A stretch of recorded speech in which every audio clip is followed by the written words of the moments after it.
In the shadowed halls of Blackthorn Manor, a scream pierces the night, and a young man lies dead, poisoned. Was it greed, love, or a hidden grudge that drove a killer to strike? Hercule Poirot, the brilliant Belgian detective, arrives to unravel a web of lies, where every guest hides a secret, every clue sparks a question, and the truth is as deadly as the cyanide in the glass. Will you guess the murderer before Poirot's little grey cells reveal all? Chapter 1. The Gathering at Blackthorn Manor. In the waning days of autumn, when the leaves of Sussex turned to amber and the air carried a crisp promise of winter, Blackthorn Manor stood as a monument to both grandeur and secrecy. Nestled amidst rolling hills and shrouded by ancient oaks, the estate was a vision of Georgian elegance, its ivy-clad walls and towering chimneys exuding an air of permanence. Yet, beneath its polished exterior, the manor harbored a tension that pulsed like a hidden heartbeat. It was the sort of place, Captain Arthur Hastings reflected, as he stepped from the chauffeured car, where secrets seemed to linger in the very mortar of the stones. Hastings, ever the loyal companion to the inimitable Hercule Poirot, adjusted his scarf against the chill and surveyed the scene. The invitation to Blackthorn Manor had come unexpectedly, delivered to Poirot's London flat by a courier who spoke little and departed swiftly. The note, penned in the elegant hand of Lady Beatrice Langley, had been both cordial and cryptic, requesting Poirot's presence for a weekend gathering of considerable importance. Poirot, with his characteristic flair for the dramatic, had accepted at once, sensing, as he put it, the perfume of intrigue. Hastings, ever curious and ever loyal, had agreed to accompany him, though he could not shake the feeling that their visit would be far from a mere social call. The gravel drive crunched underfoot as Hastings approached the manor's imposing entrance. The heavy oak doors swung open, revealing a butler of impeccable poise, his face as unreadable as a closed book. "Captain Hastings, I presume," the butler intoned, his voice smooth as polished mahogany. "And Monsieur Poirot?" "Poirot follows," Hastings replied, glancing back at the car, where his friend was meticulously adjusting his hat. "He prefers to make his own entrance." The butler inclined his head. "Very good, sir. I am Grayson, the butler. Lady Langley awaits you in the drawing-room." Hastings stepped into the grand foyer, where a chandelier gleamed like a constellation above a marble floor. The air was heavy with the scent of beeswax and old wood, and portraits of stern-faced Langleys gazed down from the walls, their eyes seeming to follow his every step. He was led through a maze of corridors to the drawing-room, where a fire crackled in a vast hearth, casting Mistress of Blackthorn Manor stood at the center of the room, her presence commanding despite a diminutive frame. She was a woman of perhaps 50, with sharp blue eyes and silver hair swept into an elegant chignon. Her dress, a deep emerald silk, shimmered in the firelight, and her smile was one of practiced charm. "Captain Hastings," she said, extending a gloved hand, "how delightful that you could join us. I trust Monsieur Poirot is not far behind?" "He is, as ever, punctual in his own way," Hastings replied, shaking her hand. He scanned the room, taking in the assembled company. The guests were a curious mix, each exuding an air of guarded civility that suggested more than polite conversation lay beneath the surface. To Lady Langley's left stood her nephew, Edward Langley, a man in his early 30s with the lean build of a horseman and the restless eyes of one who carried a burden. His tailored suit was impeccable, yet his fingers twitched as though eager to escape the confines of propriety. Beside him was his fiancée, Clara Wentworth, a striking woman with auburn hair and a demeanor that suggested both intelligence and unease. Her gaze flickered towards Edward, then away, as if guarding a secret she dared not share. Across the room, Dr. Malcolm Hargrove, a retired physician with a shock of white hair and a perpetually furrowed brow, sipped a glass of sherry while engaging in muted conversation with Mrs. Evelyn Drake, a widow whose black mourning attire and sharp tongue hinted at a life of calculated ambition. A son, Roger Drake, a sullen young man of 25, lounged in a corner, his eyes darting about the room with the wariness of a cornered animal. Finally, there was Miss Lydia Penrose, a quiet, bookish woman in her late 20s, who served as Lady Langley's secretary. Her spectacles and plain attire did little to conceal the keen intelligence in her eyes, though she spoke little and seemed content to fade into the background. The introductions were interrupted by the arrival of Hercule Poirot, who swept into the room with the air of a conductor entering an orchestra pit. His mustache was impeccably waxed, his patent leather shoes gleamed, and his eyes sparkled with the anticipation of a puzzle yet to be solved. "Mes amis," he said, bowing slightly, "Hercule Poirot is at your service. I trust this gathering shall prove most illuminating." Lady Langley greeted him warmly, though Hastings noted a slight tightening of her smile, as though Poirot's presence was both desired and dreaded. "Monsieur Poirot," she said, "your reputation precedes you. I hope you will find our humble gathering worthy of your talents." Dinner was announced shortly thereafter, and the party adjourned to the dining room, where a long mahogany table was set with crystal and silver, punctuated by polite banalities and the occasional sharp glance. Hastings, seated between Clara Wentworth and Dr. Hargrove, found himself straining to follow the undercurrents of tension. Edward Langley spoke too loudly, Clara's laughter was forced, and Mrs. Drake's barbed remarks drew blood more than once. Miss Penrose, meanwhile, observed all with the quiet intensity of a scholar annotating a rare manuscript. As the meal drew to a close, Lady Langley rose, her expression grave. "My friends," she began, "I have gathered you here for a purpose beyond mere hospitality. There is a matter of great delicacy, a family secret, one might say, that requires the utmost discretion." She paused, her eyes sweeping the table. "I have reason to believe that someone in this room seeks to destroy the Langley legacy." A murmur rippled through the guests, but before she could elaborate, a scream pierced the air. It came from the direction of the library, and the party rose as one, hastening toward the source. There, sprawled across the Persian rug, lay Roger Drake, his face contorted in a rictus of agony, a glass of spilled brandy beside him. Dr. Hargrove knelt at once, his fingers seeking a pulse, but his expression confirmed what all suspected. Roger Drake was dead.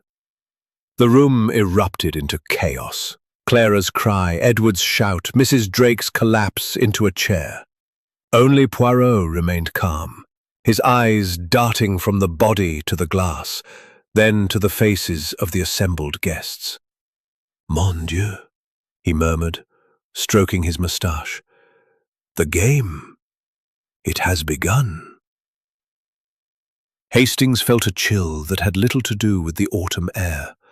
The manor, once a bastion of civility, was now a stage for murder, and he knew that Poirot's little grey cells were already at work, piecing together the puzzle that Blackthorn Manor had become. Chapter 2. The Shadow of Death. The library at Blackthorn Manor, moments ago a sanctuary of leather-bound tomes and polished oak, now bore the grim weight of tragedy. Roger Drake's lifeless form lay sprawled across the Persian rug, his eyes fixed in a stare that seemed to accuse the very walls. The spilled brandy glass glinted in the firelight, its contents seeping into the intricate patterns of the carpet. The air was thick with the scent of spirits and fear, and the assembled guests stood frozen, their faces a tableau of shock, grief, and suspicion. Hercule Poirot, ever the calm center in a storm of chaos, knelt beside the body, his gloved fingers hovering over the scene without touching. His sharp green eyes darted from Roger's contorted features to the glass, then to the decanter on a nearby table. "Hastings," he said softly, "observe." Precision of the scene unnerved him. "Poison, do you think?" he ventured, his voice low. Poirot's mustache twitched, a sign of his mind at work. "Perhaps, mon ami, but we must not leap to conclusions. The little grey cells, they require facts, not fancies." He rose, dusting his knees with a handkerchief, and turned to the assembled company. "Mesdames et messieurs, I regret to inform you that Monsieur Drake is indeed dead. We must summon the authorities at once, but until they arrive, I, Hercule Poirot, shall take charge of this matter." Lady Beatrice Langley, her face pale but composed, stepped forward. "Monsieur Poirot, this is unthinkable. Roger was young, healthy. How could this happen?" Her voice trembled, though whether from grief or fear, Hastings could not tell. Mrs. Evelyn Drake, Roger's mother, sat crumpled in a chair, her black morning dress stark against the room's opulence. Her sobs were sharp and jagged, but her eyes, when they lifted, burned with a fierce intensity. "Who did this?" she demanded, her voice rising. "Who dared to touch my son?" Edward Langley, standing rigid beside Clara Wentworth, clenched his fists. "It's madness," he muttered. "We were all at dinner. No one left the table, did they?" Clara's hand tightened on his arm, her auburn hair catching the firelight as she shook her head. "No one," she whispered, though her gaze flickered toward Miss Lydia Penrose, who stood silently by the bookshelves, her spectacles glinting as she watched the scene unfold. Dr. Malcolm Hargrove, who had remained beside the body, rose with a heavy sigh. "I can confirm death, though the cause is unclear. There are no visible wounds, no signs of a struggle. His symptoms, convulsions, the froth at the mouth, suggest poison, but I'd need a proper examination to be certain." Poirot nodded, his expression unreadable. "Merci, Doctor. Your observations are most helpful. Now, if you please, let us preserve the scene. Grayson," he called to the butler, who lingered at the door, his face a mask of professionalism, "ensure that no one enters or leaves this room until the police arrive, and fetch a sheet to cover Monsieur Drake. It is only proper." Grayson bowed and departed, his footsteps echoing in the silent hall. Poirot turned to the group, his voice calm but commanding. "I must ask you all to remain in the manor. This is a matter most serious, and each of you may hold a piece of the puzzle. Tell me, who was the last to see Monsieur Drake alive?" A heavy silence fell, broken only by the crackle of the fire. Finally, Miss Penrose spoke, her voice soft but clear. "I saw Roger in the library just before dinner. He was agitated.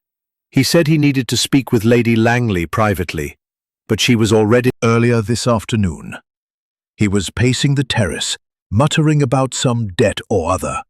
I thought he was just in one of his moods." Mrs. Drake's head snapped up. "Debt? What nonsense! Roger had no debts. He was to inherit a fortune from his late father's estate. Who would dare suggest otherwise?" Poirot's gaze flickered to her, then away. "Most interesting. And you, Mademoiselle Wentworth? Did you see Monsieur Drake before his untimely end?"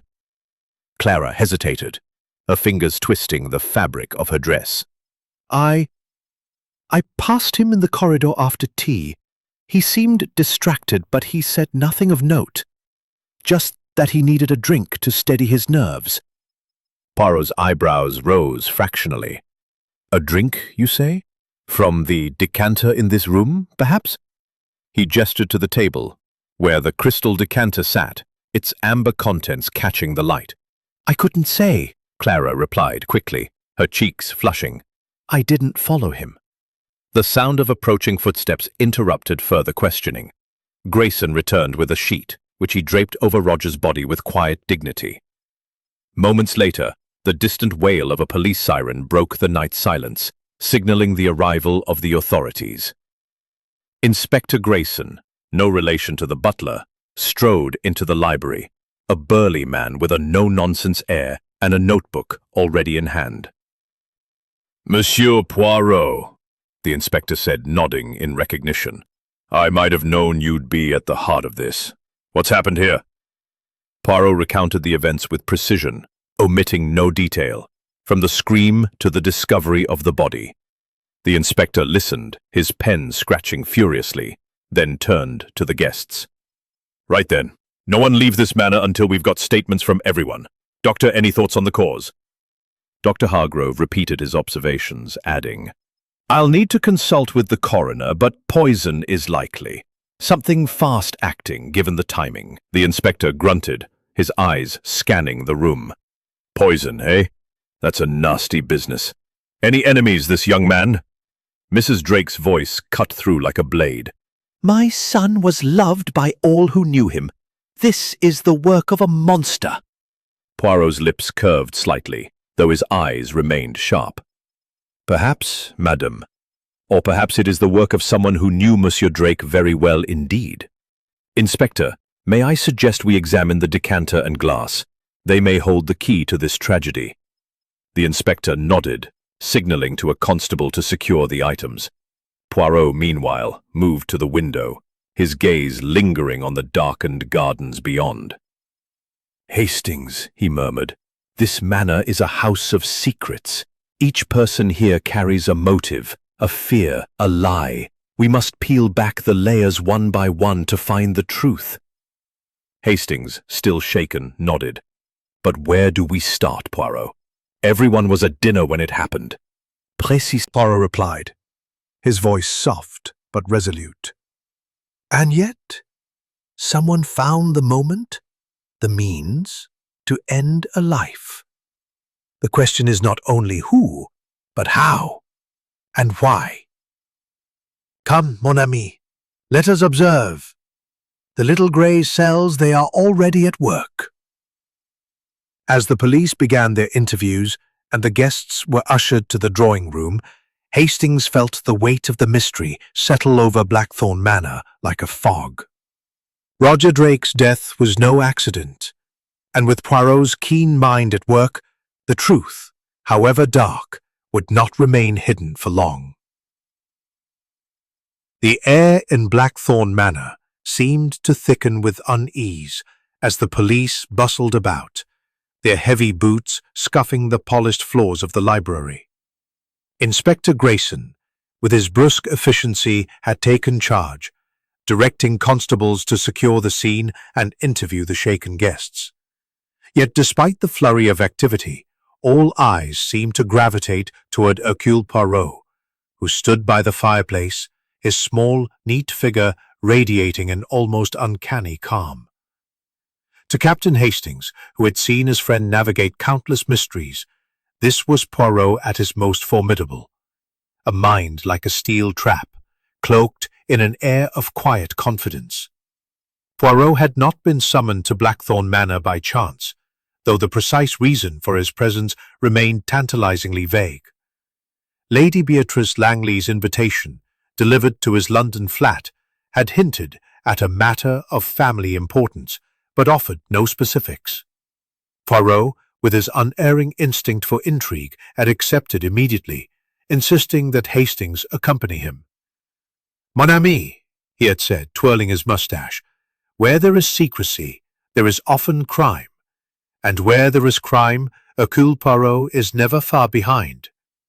Now, as the reality of Roger Drake's death settled over the manor, Poirot's presence took on a new weight. The guests, still reeling from the discovery of the body, regarded him with a mix of curiosity and apprehension. Hastings, standing near the library's tall windows, watched as Poirot began his methodical examination of the room, his gloved hands clasped behind his back, his eyes darting from one detail to another.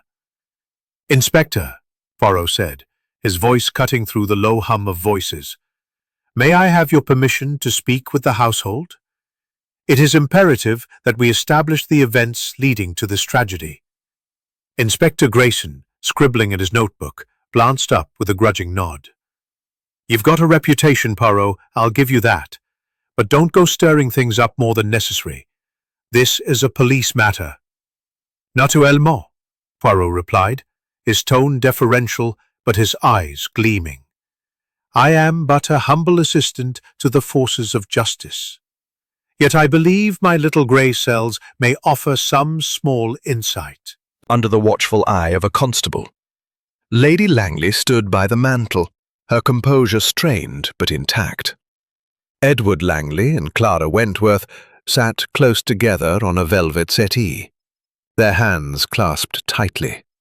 Dr. Hargrove leaned against a bookcase, his face etched with fatigue, while Mrs. Evelyn Drake sat rigid in an armchair, her grief now tempered by a simmering anger. Miss Lydia Penrose hovered near the door, her notebook clutched to her chest as though it were a shield. "Mesdames et messieurs," Poirot began, his voice smooth and commanding, "a great tragedy has befallen this house. Monsieur Roger Drake is no more, and it is my belief that his death was no accident. I ask for your cooperation as we seek the truth. Let us begin with the hours before dinner. Where were you, and what did you observe?" A heavy silence followed, broken only by the crackle of the fire. Finally, Lady Langley spoke, her voice measured. "I was in my study until 6:30, preparing for the evening. Roger came to me around 5, asking to discuss a private matter, but I was occupied and told him we would speak after dinner." Poirot's eyebrows rose slightly. "And this private matter, madame? Did he give any indication of its nature?" Lady Langley hesitated, her fingers smoothing the folds of her dress. "He seemed distressed. He mentioned a concern about his inheritance, but he was vague. I assumed it was a trivial matter." Mrs. Drake's head snapped up, her eyes flashing. "Trivial? My son was murdered, and you call his concerns trivial? He told me yesterday that someone in this house was plotting against him." Poirot turned to her, his expression unreadable. "Madame Drake, this is most interesting. Did your son name this person?" Mrs. Drake's lips tightened, and for a moment, Hastings thought she might refuse to answer. "No," she said at last. "He only said he felt watched, as though someone was waiting for him to make a mistake." Poirot nodded, his gaze shifting to Edward Langley. "And you, monsieur? You mentioned seeing Monsieur Drake on the terrace this afternoon. Did he speak of this threat?" Edward shifted uncomfortably, his jaw tight. "He was in a foul mood, muttering about debts and someone pressuring him. I told him to pull himself together. He didn't say who it was, and I didn't press him." Clara Wentworth, her face pale, added, "Roger was always dramatic. I thought he was exaggerating, as he often did. When I saw him in the corridor after tea, he seemed nervous." Poirot turned to Miss Penrose, who had remained silent, her eyes fixed on the floor. "Mademoiselle, you saw Monsieur Drake in the library before dinner. What was his state of mind?" Miss Penrose adjusted her spectacles, her voice steady but soft. "He was agitated, as I said. He was pacing, muttering about a letter he'd received. I offered to fetch Lady Langley, but he said it could wait. I left him there at 6 o'clock. Poirot's moustache twitched, a sure sign that his mind was racing. "A letter, you say? Most intriguing. Did he show it to you or describe its contents?" "No," Miss Penrose replied. "He only said it was urgent and that he needed to act quickly." Poirot clasped his hands behind his back, pacing slowly before the fire.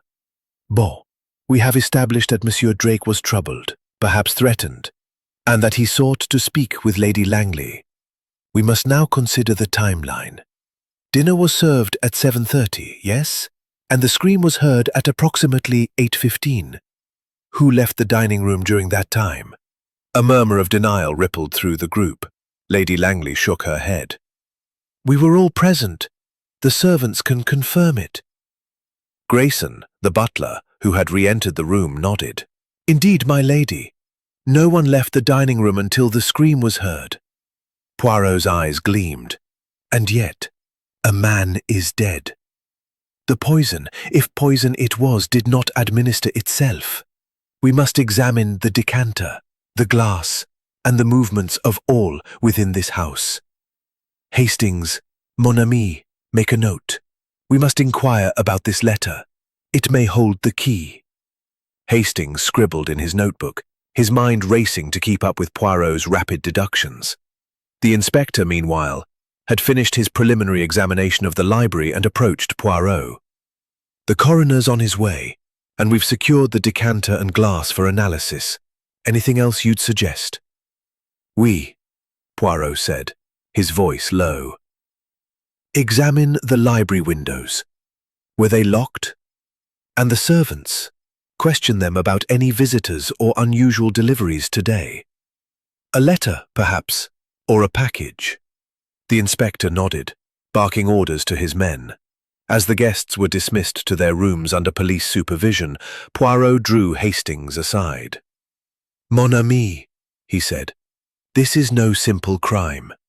The letter, the brandy, the timing, all are pieces of a puzzle that does not yet fit. But fear not. Hercule Poirot will make order from this chaos. Hastings, glancing at the shrouded figure of Roger Drake, felt a chill. The manor's elegance had been shattered, and with Poirot's arrival, the hunt for the truth had truly begun. Chapter 4. The questions begin. The drawing room of Blackthorn Manor, with its velvet drapes and flickering fire, activity in the library only heightened the tension. Captain Hastings, seated near a rosewood table with his notebook open, watched his friend with a familiar mix of admiration and anticipation. Poirot's interrogations were never mere interviews. They were performances. Each question a probe into the soul. Each pause a challenge to the guilty. Poirot stood before the fireplace, his small frame dwarfed by the grandeur of the mantel, but commanding nonetheless. His moustache was immaculate, his eyes sharp as they swept over the circle of suspects.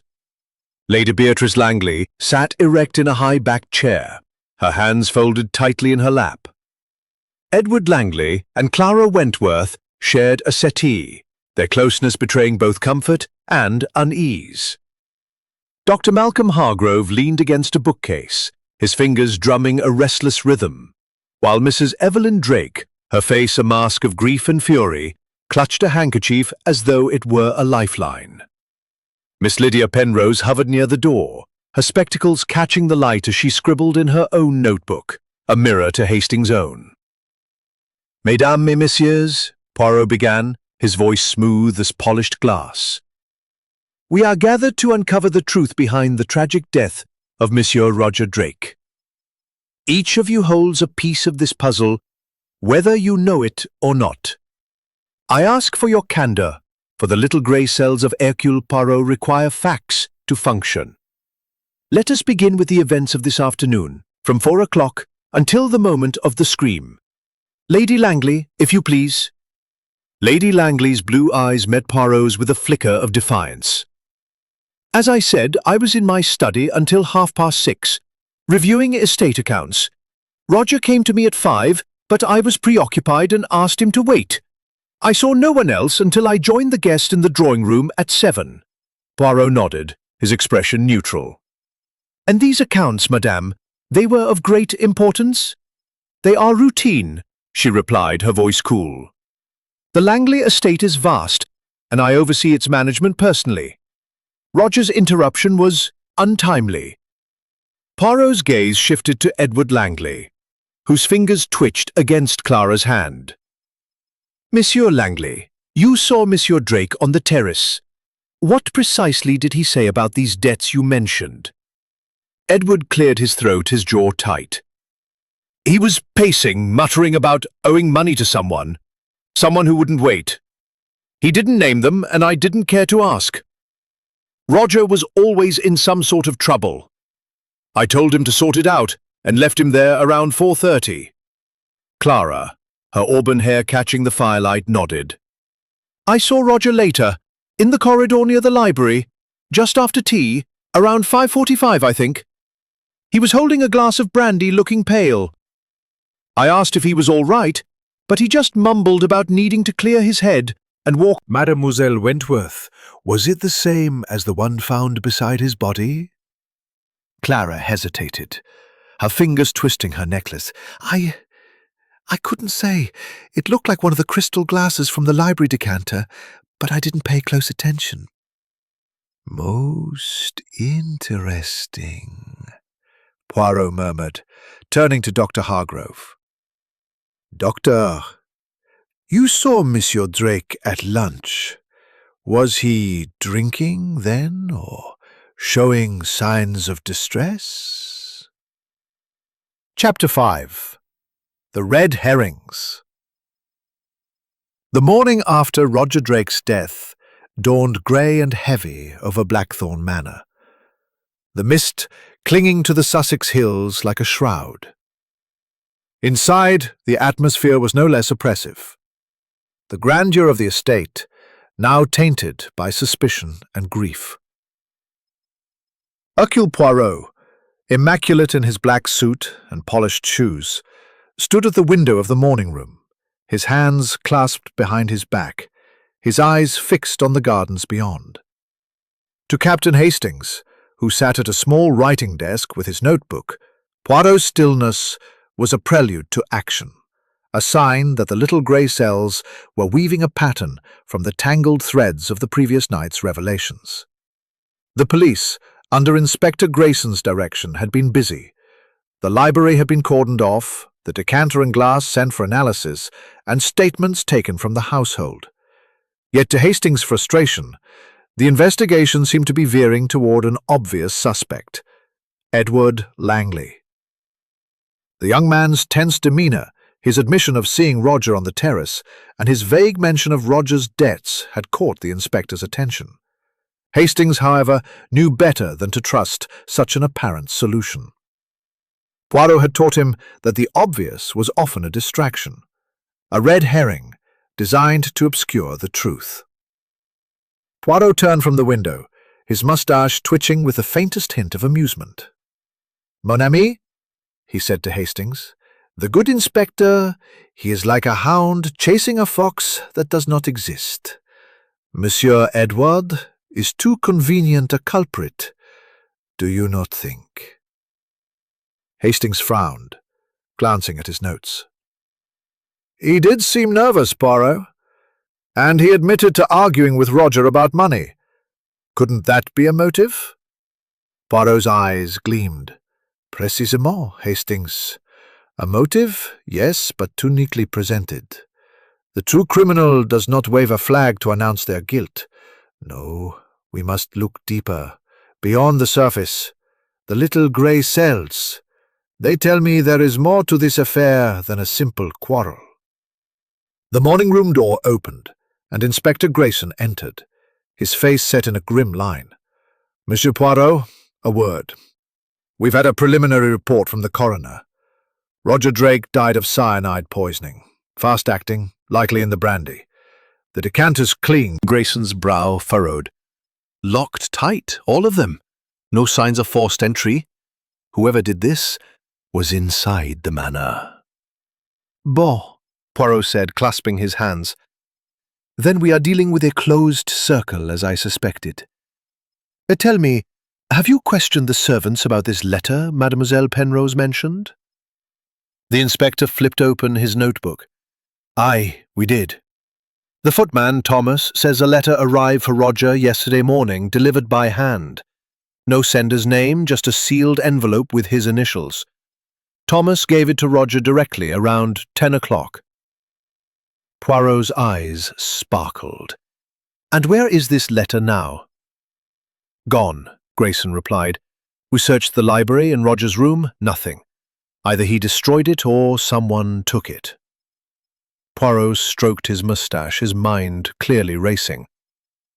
"A letter that vanishes, a glass poisoned with cyanide, a man dead within moments. This is no crime of passion, Inspector. This is a plan, meticulous and cold. We must proceed with care." As the inspector left to oversee the search for the missing letter, Poirot summoned the household to the drawing room once more. The guests filed in, their faces drawn with fatigue and suspicion. Lady Beatrice Langley sat with regal poise, though her eyes betrayed a flicker of unease. Edward Langley and Clara Wentworth sat apart this time, their earlier closeness replaced by a strained distance. Dr. Malcolm Hargrove sipped a cup of tea, his hands steady but his gaze darting. Mrs. Evelyn Drake, her mourning dress stark against the room's opulence, glared at Edward with undisguised contempt. Miss Lydia Penrose stood quietly, her notebook ever present, her expression unreadable. "Mesdames et messieurs," Poirot began, his voice calm but commanding, "the police have confirmed that Monsieur Drake was poisoned with cyanide, administered in his brandy. This is a deliberate act, and one of you holds the key to its execution. I ask again, what did you see, what did you hear in the hours before the scream?" Mrs. Drake's voice cut through the silence like a blade. "It was Edward," she said, her eyes blazing. "He's been after Roger's inheritance for years. He knew Roger was to receive his father's fortune, and he couldn't stand it. I saw them arguing yesterday. Edward was shouting about money." Edward's face flushed crimson.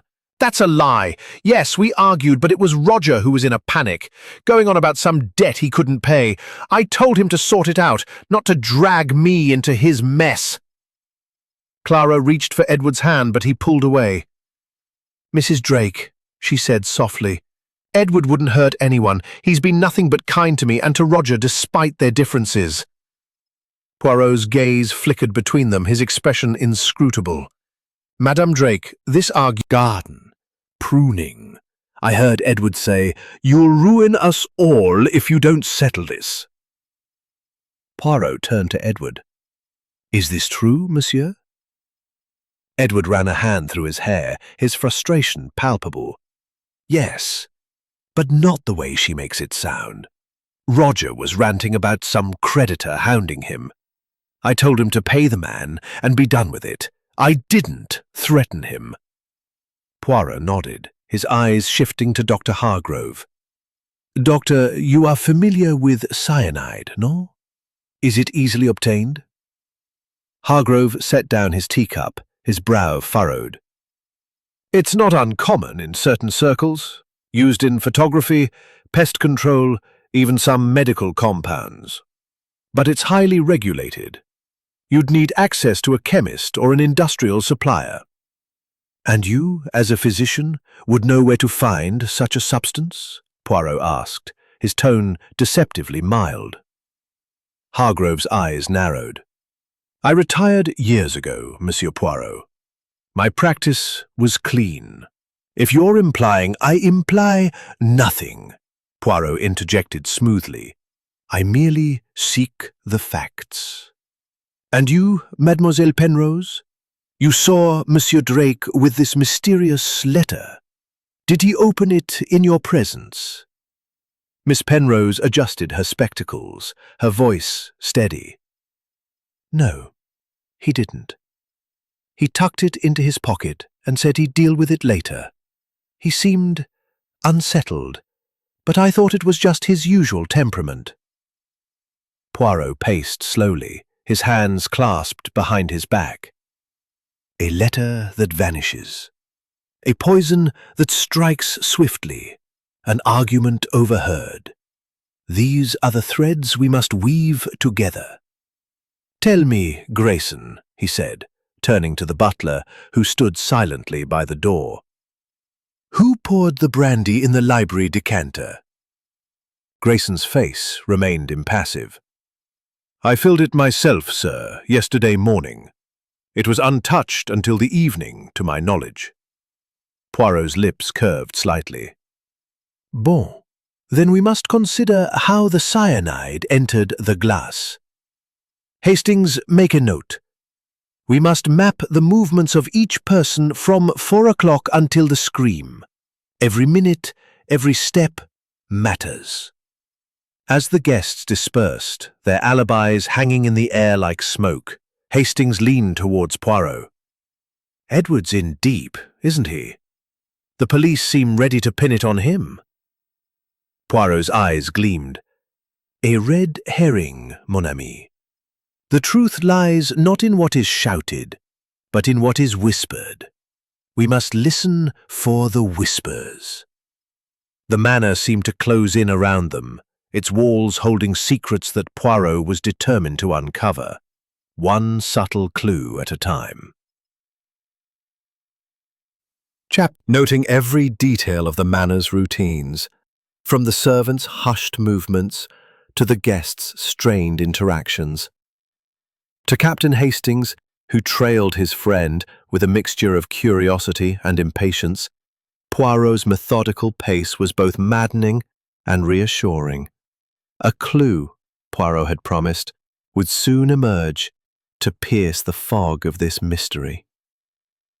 In the late morning, Poirot gathered the household in the morning room, a smaller, less formal space than the drawing room, its walls lined with botanical prints and its air scented with damp earth from the open window. The guests summoned from their rooms bore the marks of a sleepless night. Lady Beatrice Langley's poise was strained, her eyes shadowed. Edward Langley fidgeted, his tie slightly askew. Clara Wentworth clutched a shawl, her face pale. Dr. Malcolm Hargrove's hands trembled faintly as he sipped his coffee. Mrs. Evelyn Drake's grief had hardened into a cold fury, and Miss Lydia Penrose, ever the silent observer, clutched her notebook with a grip that betrayed her calm facade. Mesdames et messieurs, Poirot began, standing before a small table where a silver tray held a teapot and cups. We are at a juncture most critical. The poison that claimed Monsieur Roger Drake was no accident, but a deliberate act, executed with precision. To uncover the truth, we must examine the smallest details, for it is in the minutiae that the criminal betrays himself. Let us return to the moments before the scream at 8:15. I wish to clarify the movements of each person. Inspector Grayson, who had joined the gathering, leaned against the doorframe, his notebook open. We've got their statements, Poirot. Everyone was in the dining room, as you know. The servants confirm it. Poirot's moustache twitched, a sign of mild exasperation. Oui, Inspector, but statements are not truths. They are stories, and stories may hide discrepancies. Let us test them. Madam Drake, you were seated beside your son at dinner. Did he drink anything during the meal? Mrs. Drake's eyes narrowed, her voice sharp. He had wine, like the rest of us. He was perfectly fine until we heard the scream. Poirot nodded, turning to Grayson, the butler, who stood at attention near the door. Monsieur Grayson, you served the wine. Was Monsieur Drake's glass filled from the same bottle as the others? Yes, sir, Grayson replied, his tone steady. The claret was poured from a single bottle, decanted before dinner. I served everyone myself. And the brandy in the library, Poirot pressed. You filled the decanter yesterday morning. Did anyone request it be brought out earlier in the day? Grayson hesitated, a flicker of unease crossing his face. No, sir, but I did notice the decanter was slightly lower when I checked it after lunch. The decanter was touched, yet no one admits to it. Let us now consider the library itself. Mademoiselle Penrose, you saw Monsieur Drake there at 6 o'clock, with a letter. Did you notice anything else? His manner? His surroundings? Miss Penrose adjusted her spectacles, her voice soft but precise. He was standing by the fireplace, holding the letter. There was a glass of brandy on the table beside him, half full. I thought he'd been drinking already, as he seemed unsteady. Poirot's head tilted slightly. Unsteady, you say? Yet he was alive and well at dinner. Most curious, and the letter, did you see where he placed it? He tucked it into his jacket pocket, she replied. I left shortly after, and he was still there. Poirot paced slowly, his hands clasped behind his back. Bon, now let us consider the timeline. Monsieur Drake is in the library at 6 with a letter and a glass of brandy. He joins the dinner at 7:30, where he drinks wine. At 8:15 a scream is heard, and he is found dead, with a glass of brandy laced with cyanide. The decanter is clean, but the glass is not. This suggests the poison was added to the glass itself after the decanter was filled. But when, and by whom? Edward Langley shifted uncomfortably. Look here, Poirot, you're not suggesting one of us slipped cyanide into his glass during dinner. We were all together. Précisément, Poirot said, his voice soft but piercing. And yet, a man is dead. Let us examine another detail. Mademoiselle Wentworth, you saw Monsieur Drake in the corridor after tea, holding a glass.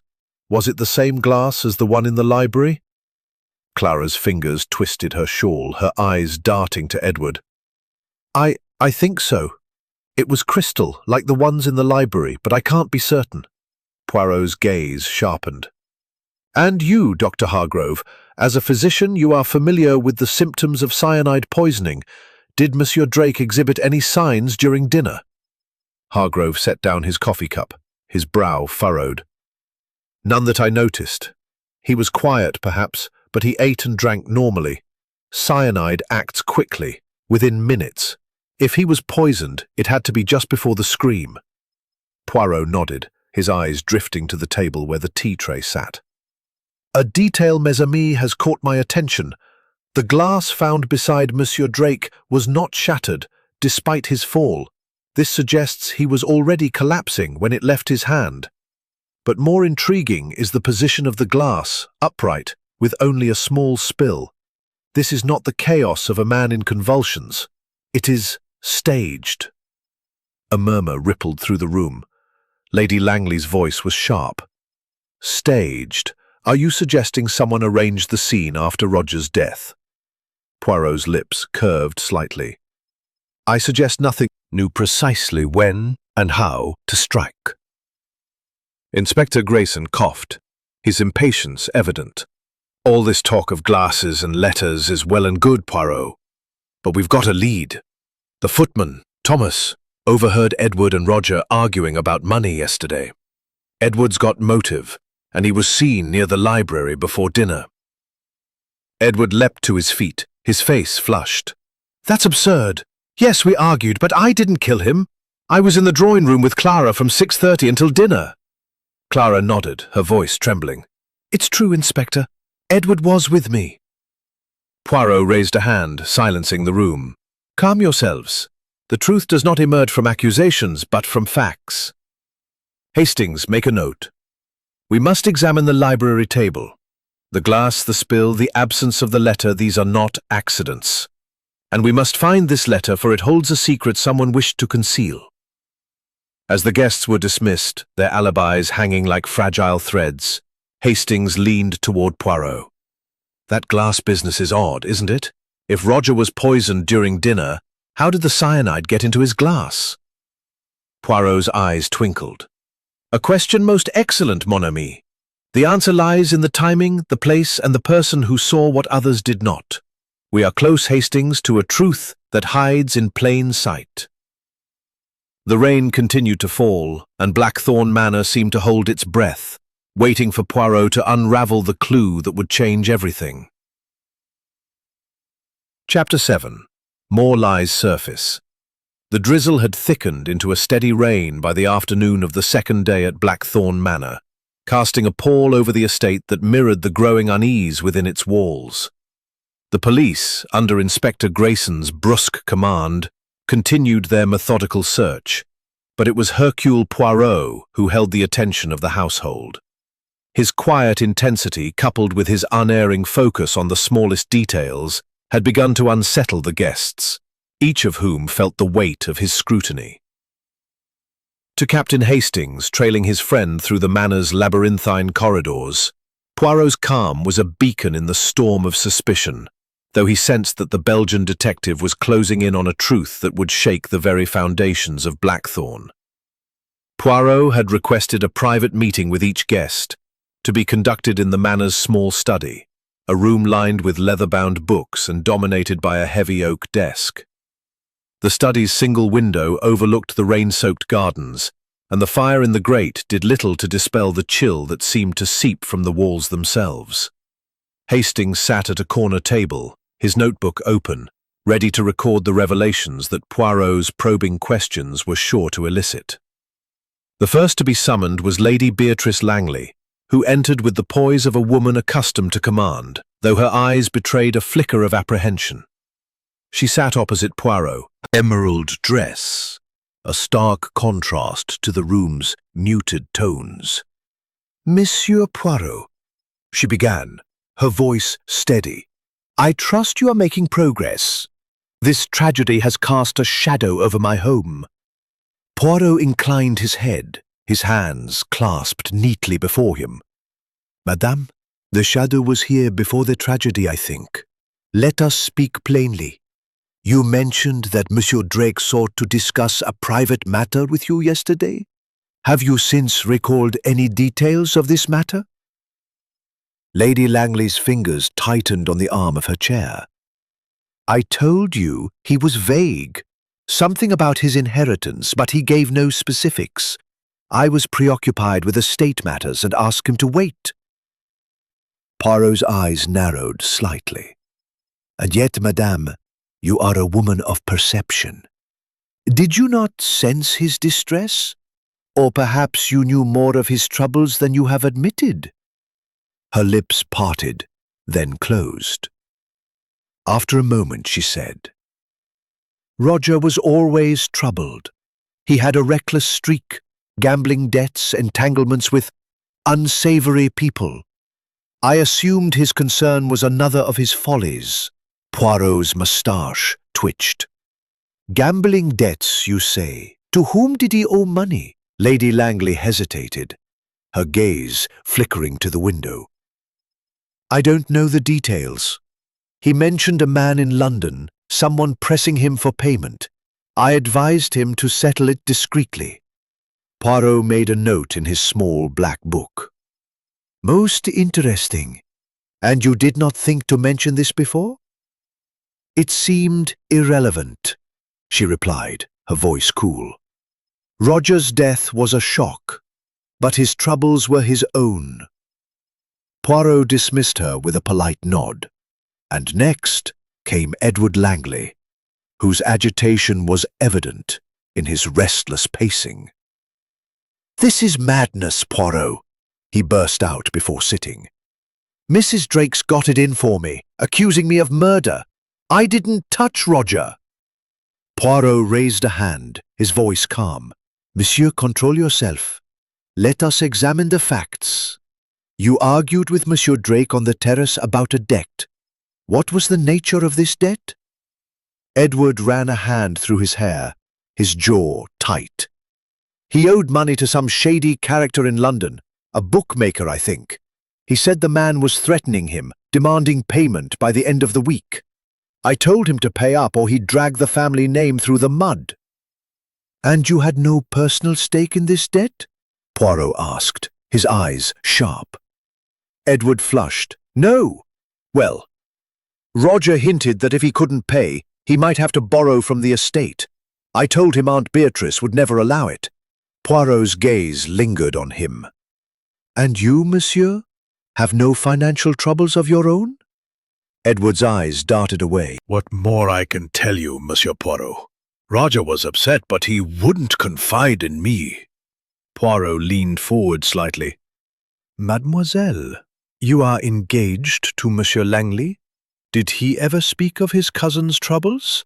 Or perhaps of tensions within the family?" Clara hesitated, her fingers twisting her engagement ring.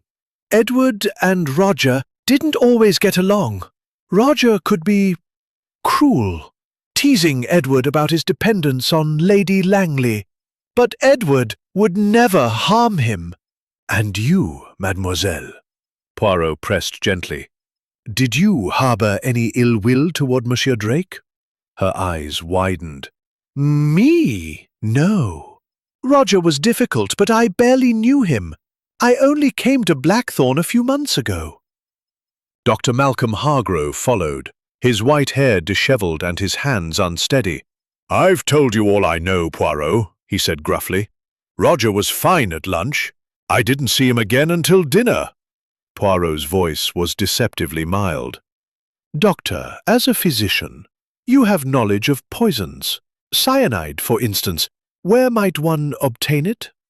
Hargrove's eyes narrowed. I told you. It's used in industry, photography, even gardening. But I haven't handled it in years. You're barking up the wrong tree. Poirot smiled faintly. Perhaps, but trees have many branches, Doctor. Mrs. Evelyn Drake was next, her grief now a smouldering anger. My son was murdered, and you sit here asking questions while the killer walks free, she snapped. Edward Langley is behind this, I'm certain of it. Poirot's expression remained calm. Madame, your certainty is noted, but tell me, did your son ever speak of a letter or of a specific threat? Mrs. Drake's lips trembled. He said someone was watching him, someone close. He wouldn't say who, but he was afraid. And that letter, he burned it yesterday afternoon. I saw him throw it into the fire in his room. Poirot's eyebrows rose. He burned it? You are certain? Yes, she said fiercely. He said it was nothing but trouble. Finally, Miss Lydia Penrose entered, her notebook clutched like a talisman. Mademoiselle, Poirot said, you are observant, a quality I admire. Did you see anyone near the library between 6 and 7:30 when dinner began?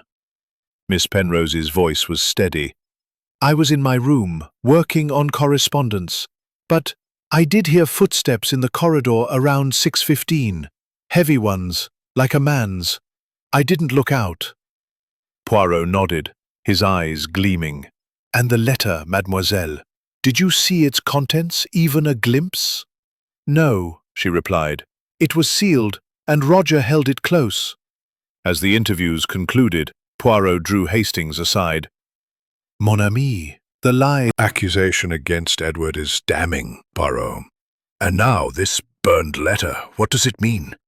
Poirot's lips curved. It means, Hastings, that someone wishes to hide the truth. But the little grey cells, they see through the fog. We must find the source of this cyanide, and the moment it was placed in the glass, the lies they will unravel.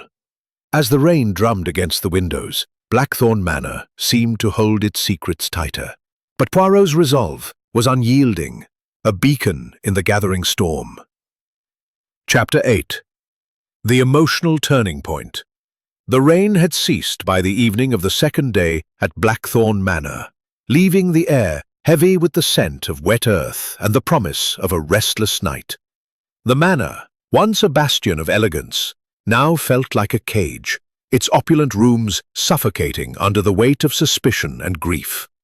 Hercule Poirot, undeterred by the oppressive atmosphere, had spent the afternoon in quiet contemplation, his sharp eyes darting from face to face, his mind piecing together the fragments of truth buried beneath the lies. To Captain Hastings, who watched his friend with growing unease, Poirot's calm was a stark contrast to the turmoil that gripped the household. Something was about to break, and Hastings sensed it would be a moment that shifted the course of the investigation. Poirot had requested the guests gather in the drawing-room after supper, a meal taken in near silence, punctuated only by the clink of cutlery and Mrs. Evelyn Drake's stifled sobs. The room, with its velvet drapes and flickering fire, seemed to close in around them, amplifying every glance, every sigh. Lady Beatrice Langley sat by the mantel, her face a mask of composure, though her fingers betrayed her tension as they twisted a lace handkerchief. Edward Langley and Clara Wentworth sat apart, their earlier closeness replaced by a strained distance, Edward's jaw tight and Clara's eyes red-rimmed. Dr. Malcolm Hargrove stood near the window, his hands clasped behind his back, while Mrs. Drake sat rigid, her morning dress stark against the room's warmth. Miss Lydia Penrose, as ever, hovered near the edge of the group, her notebook a silent witness to the unfolding drama. Inspector Grayson lingered by the door, his notebook open, his expression one of barely concealed impatience. The police had made little progress beyond confirming the cyanide in Roger Drake's glass, and the absence of the mysterious letter had left them grasping at straws. Edward Langley remained their primary suspect, his argument with Roger and his vague financial troubles fueling their suspicions. But Poirot, Hastings knew, was not convinced by such an obvious solution. "Mesdames et messieurs," Poirot began, his voice cutting through the tension like a blade. "We stand at a crossroads in this affair. A man is dead, poisoned by cyanide in a glass of brandy, and the truth remains elusive. But Hercule Poirot does not accept defeat. Tonight, But feelings, the truths that lie in the heart, not merely the mind. Let us speak of Monsieur Roger Drake, not as a victim, but as a man. Who was he to you?" The question hung in the air, and for a moment, no one spoke. Then Mrs. Drake's voice broke the silence, raw and trembling. "He was my son," she said, her eyes blazing with grief and fury. "My only child, my pride. He was reckless, yes, but he was good at heart. Someone in this room took him from me, and I will not rest until I know who." Her words seemed to crack the dam of restraint. Clara Wentworth's composure faltered, and she buried her face in her hands, a sob escaping her lips. "It's too much," she whispered. "Roger, he wasn't what everyone thought. He was cruel sometimes, but he didn't deserve this." Edward turned to her, his face a mixture of surprise and concern. "Clara, what are you saying? You barely spoke to Roger." Clara's head snapped up, her eyes glistening. "I didn't want to say it, Edward, but I can't keep silent anymore. Roger, he tried to ruin us. He knew something about me, something I'd kept hidden, and he was using it to control me." The room fell silent, every eye on Clara. Poirot leaned forward, his gaze piercing. "Mademoiselle Wentworth, this is a revelation most serious. What did Monsieur Drake know, and how did he use it?" Clara's hands trembled as she clutched her shawl. "It was an indiscretion from my past, before I met Edward. A debt I owed in London, to a man I'd rather forget. Roger found out somehow he had a knack for uncovering secrets. He threatened to tell Edward to ruin our engagement unless I helped him." "Helped him how?" Poirot asked, his voice soft but relentless. Clara's voice dropped to a whisper. "He wanted me to convince Lady Langley to give him money from the estate. He said he needed it to pay off his own debts, or he'd lose everything." Edward's face paled. "Clara, why didn't you tell me? I could have protected you." She shook her head, tears spilling over. "I was ashamed, Edward, and I thought I could handle it. But Roger kept pushing, and I was afraid." Poirot's eyes gleamed, his mind clearly racing. "And this debt, mademoiselle, did you see the letter that Monsieur Drake received?" Clara shook her head. "No, but he mentioned it. He said it was a warning, that someone was closing in on him. He was scared, Monsieur Poirot, more scared than I'd ever seen him." Mrs. Drake's voice cut through, sharp and accusing. "You're lying to protect Edward. You and he planned this, didn't you?" "Ho!" Madam Drake, you said your son burned the letter. Did he tell you anything of its contents? Mrs. Drake's lips tightened. Only that it was trouble, and he wanted it gone. He was afraid, but he wouldn't say why. Poirot turned to Lady Langley. Madame, you knew of Monsieur Drake's financial troubles. Did he ever ask you directly for money? Lady Langley's composure wavered, her fingers twisting the handkerchief. He hinted at it. Yes. Yesterday morning he came to my study, saying he needed funds to settle a matter in London. I refused. The estate is not a bank for his recklessness. Poirot's gaze shifted to Dr. Hargrove. And you, Doctor, did Monsieur Drake ever confide in you about these troubles? Hargrove's hands stilled, his voice gruff. He mentioned debts once in passing, but I told him to sort it out himself. I'm no banker either. Finally, Poirot turned to Miss Penrose, who had remained silent, her eyes fixed on her notebook. Mademoiselle, you are observant. Did you overhear anything? Perhaps a conversation, a whisper, that might shed light on these secrets? Miss Penrose hesitated, then spoke, her voice steady. I heard Roger and Edward arguing on the terrace yesterday. Roger said something about paying a price if Edward didn't help him. Edward told him to go to the devil. Edward's face reddened. That's not how it happened. He was begging for money, and I refused. Poirot nodded, his expression unreadable. The threads of truth and lies are tangled, but they begin to form a pattern. A letter that is burned, a debt that binds, a secret that threatens. Hastings, make a note. We must examine the fireplace in Monsieur Drake's room. If the letter was burned, there may be traces, and we must learn more of this man in London, this creditor who frightened a man to his death. As the guests dispersed, their emotions raw and exposed, Hastings leaned toward Poirot. Clara's confession changes things, doesn't it? She had a motive to silence Roger. Poirot's lips curved slightly. Perhaps, mon ami, but a motive is not a murder. The truth lies in the timing, the glass, the cyanide. Someone in this house acted with precision, and Clara's tears, they may be genuine, or they may be a mask. We shall see. The manor's shadows seemed to deepen, and Hastings felt the weight of secrets pressing closer, as Poirot's little grey cells worked tirelessly to unravel the truth. Chapter 9. The Trap. The third day at Blackthorn Manor dawned with a pale sun struggling through the clouds, casting a was both infuriating and reassuring.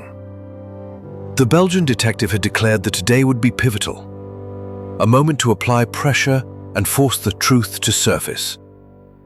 Hastings knew this meant a trap, one of Poirot's signature gambits to unsettle the guilty and reveal their secrets.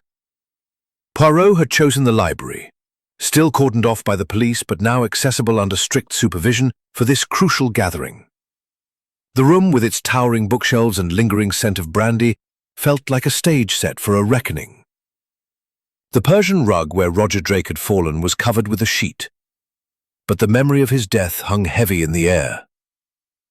Inspector Grayson stood by the door, his arms crossed, his skepticism barely concealed. The guests filed in, their faces a mix of dread and defiance. Lady Beatrice Langley, regal but strained. Edward Langley, his eyes shadowed with worry. Clara Wentworth, clutching her shawl as if it could shield her. Dr. Malcolm Hargrove, his hands unsteady. Mrs. Evelyn Drake, her grief now a smouldering fury. And Miss Lydia Penrose, her notebook ever present, her expression unreadable. Poirot stood before the fireplace, his small frame commanding the room with an authority that belied his stature. His moustache was immaculate, his eyes sharp as they swept over the assembled company. "Mesdames et messieurs," he began, his voice smooth but edged with steel. "We have reached a moment most critical in this affair. Monsieur Roger Drake was murdered, poisoned with cyanide in a glass of brandy, and the truth lies among you. Today, Hercule Poirot will lay a trap, not for a fox, but for a mind that believes itself cleverer than it is. Let us begin." A murmur of unease rippled through the room, but Poirot raised a hand for silence. "We know the facts. A letter burned or stolen, a debt, real or imagined, a glass poisoned with precision. But facts alone do not tell the story. It is the heart, the motive, that reveals the hand behind the crime. I have examined the fireplace in Monsieur Drake's room, as Madame Drake claimed he burned the letter there. Curious, non? For there are no traces of ash, no charred remnants. The letter, it seems, was not burned." Mrs. Drake's head snapped up, her eyes blazing. "That's impossible. I saw him throw it into the fire."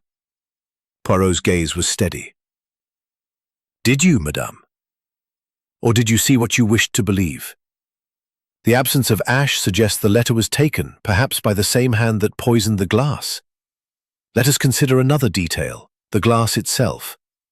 It was upright, with only a small spill, despite Monsieur Drake's convulsions. This is not the chaos of a man dying in agony. It is the work of someone who arranged the scene." Inspector Grayson coughed, his impatience evident. "We've been over this part." And how? The dinner was at 7:30, the scream at 8:15. Everyone claims to have been in the dining room, yet the poison found its mark. "Let us test this. Monsieur Grayson," he turned to the butler, "you filled the decanter yesterday morning. Did you see anyone near the library between 6 and 7:30? Grayson's face remained impassive. "No, sir. I was overseeing the dinner preparations. The library was empty when I passed by at 6:45. Poirot nodded, turning to Miss Penrose. "Mademoiselle, you heard footsteps in the corridor at 6:15, heavy ones, like a man's. Did you hear anything else, perhaps a door, a voice?" Miss Penrose hesitated, her fingers tightening on her notebook. I thought I heard a clink, like glass on wood, but I couldn't be sure. It was faint, and I was focused on my work." Poirot's lips curved slightly. "A clink, you say? Most interesting. And you, Dr. Hargrove, with your knowledge of poisons, could cyanide be administered in a way that delays its effect?" Hargrove's brow furrowed, his voice gruff. "Not easily. Cyanide acts within minutes, sometimes seconds. If it was in the brandy, he'd have collapsed almost immediately after drinking." Poirot's eyes narrowed. And yet he was at dinner, eating and drinking wine, showing no signs of distress. This suggests the poison was in the glass he held when he died, placed there after dinner began. But how? The dining room and library are separated by a corridor, and no one left the table. Edward Langley shifted, his voice tight. "This is ridiculous, Poirot. You're spinning theories to confuse us. I was with Clara in the drawing room until dinner, and we were all together after that." Clara nodded, her voice trembling. "It's true. Edward didn't leave my side." Poirot's gaze softened, but his tone was unrelenting. "Mademoiselle Wentworth, your loyalty is admirable, but your secret has been revealed. Monsieur Drake knew of your past debt and used it against you. Did this make you desperate enough to act?" Clara's eyes filled with tears. "No, I was afraid, yes, but I didn't kill him, I swear it." Poirot turned to Lady Langley. "Madame, you refused Monsieur Drake's request for money. Did you know of his threats to Mademoiselle Wentworth?" Lady Langley's composure faltered, her handkerchief twisting in her hands. "I suspected Roger was manipulating someone. He had a way of finding weaknesses, but I didn't know it was Clara until she spoke last night." Mrs. Drake's voice was a hiss. "You're all protecting each other. My son is dead, and you're weaving lies to save yourselves." Poirot raised a hand, his voice calm but commanding. "Enough. The trap is set, and the guilty will soon betray themselves. I propose a reconstruction. Let us return to the dining room as lace, and we shall see what the little grey cells reveal." The guests exchanged uneasy glances, but complied, filing into the dining room under the watchful eyes of Poirot and Inspector Grayson. The long mahogany table was set as it had been, the crystal glasses gleaming in the candlelight. Poirot directed each person to their seat, noting their positions with precision. "Now," he said, "we begin at 8 o'clock, when dinner was in full swing. Monsieur Drake was here beside his mother. The wine was poured, the conversation polite but strained. At 8:15, the scream. Who heard it first?" Miss Penrose spoke, her voice steady. "I did. It came from the library, sharp and sudden. We all rushed out." Poirot nodded, pacing the length of the table. "And in those 15 minutes, no one left this room. Yet, the poison was in the glass, in the library. Tell me, Grayson, where were the servants during this time?" Grayson stood at attention. "In the kitchen, sir, preparing the next course. I was there until the scream." Poirot's eyes gleamed. "Bon. Then the poison was placed before dinner, or during a moment we have not yet seen. Let us test this. Mademoiselle Penrose, you heard a clink at 6:15. Could it have been the glass being placed on the library table?" She hesitated, then nodded. "It's possible." Poirot clapped his hands, his voice rising. "Voila! The trap closes. Someone was in the library before dinner, preparing the glass. Someone who knew Monsieur Drake would return there alone. The truth is near, mes amis, and it will not escape Hercule Poirot." As the guests dispersed, their faces pale, Hastings whispered, "You're pushing them, Poirot. Someone's bound to crack." Poirot's smile was enigmatic. "Précisément, mon ami. The guilty cannot hide forever. The clink, the glass, the missing letter, these are the keys. Tomorrow, we shall unlock the truth." The manor's silence was deafening, its secrets teetering on the edge of revelation. The morning of the third day at Blackthorn Manor broke with a brittle clarity, the sun piercing the clouds to cast long shadows across the estate. The grandeur of the manor, with its ivy-clad walls and polished interiors, seemed diminished, as though the weight of Roger Drake's murder had drained its vitality. Hercule Poirot, however, was undeterred, his small figure radiating a quiet intensity as he prepared for the final act of this grim drama. To Captain Hastings, who had spent another sleepless night poring over his notes, Poirot's confidence was both a comfort and a challenge. The Belgian detective had declared that today the truth would be laid bare, and Hastings knew that meant a revelation as dramatic as it was logical. Poirot had chosen the drawing room for this climactic gathering, its velvet drapes anticipation. The guests filed in, their faces etched with exhaustion and dread. Lady Beatrice Langley, her poise fraying at the edges. Edward Langley, his eyes shadowed with defiance. Clara Wentworth, clutching her shawl like a lifeline. Dr. Malcolm Hargrove, his hands unsteady. Mrs. Evelyn Drake, her grief now a cold, focused fury. And Miss Lydia Penrose, her notebook clutched tightly, her gaze sharp behind her spectacles. Inspector Grayson stood by the door, his notebook open, his expression a mix of skepticism and curiosity.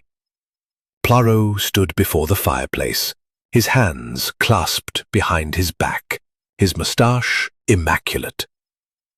"Mesdames et messieurs," he began, his voice clear and commanding, "we have reached the moment of truth. Monsieur Roger Drake was murdered, poisoned with cyanide in a glass of brandy, and the killer is among us. Hercule Poirot has promised to bring order to this chaos, and today I shall fulfill that promise. Let us reconstruct the crime step by step and reveal the hand that struck. A tense silence fell, broken only by the crackle of the fire. Mrs. Drake's voice was a low growl. "Get on with it, Poirot. I want justice for my son." Poirot inclined his head. "And justice you shall have, madame. Let us begin with the facts. Monsieur Drake was found dead in the library at 8:15. A glass of brandy laced with cyanide beside him. The decanter was clean, meaning the poison was placed in the glass itself. The library windows were locked, and no one left the dining room during dinner, from 7:30 to the moment of the scream. Yet the poison was administered, and a letter mentioned by Mademoiselle Penrose and claimed burned by Madame Drake is missing. These are the threads we must weave."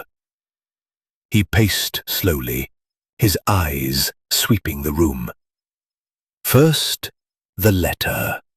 Madame Drake, you said your son burned it in his room, yet no ash was found. This suggests the letter was taken, perhaps because it contained a truth the killer wished to conceal. Mademoiselle Penrose, you saw Monsieur Drake with this letter at 6 o'clock in the library.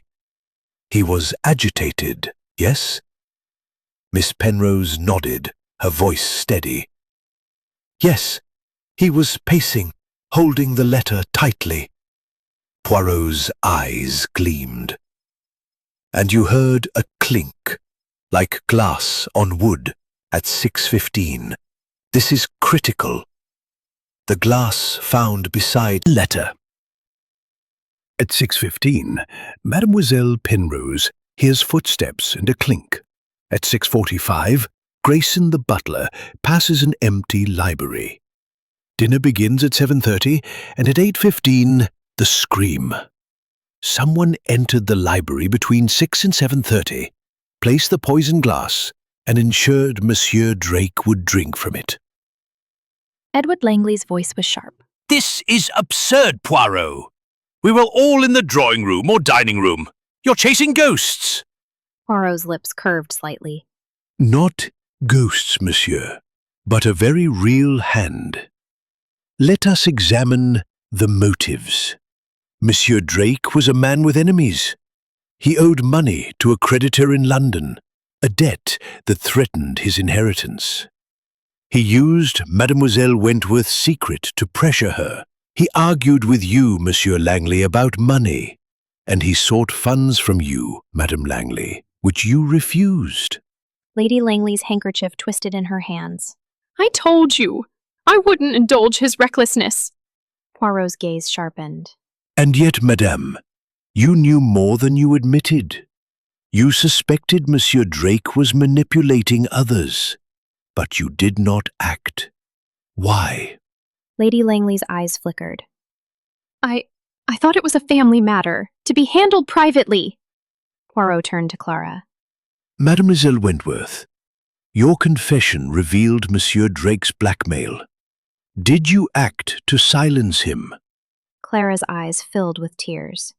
"No, I was afraid, but I didn't kill him." Poirot's voice softened, but his eyes remained relentless.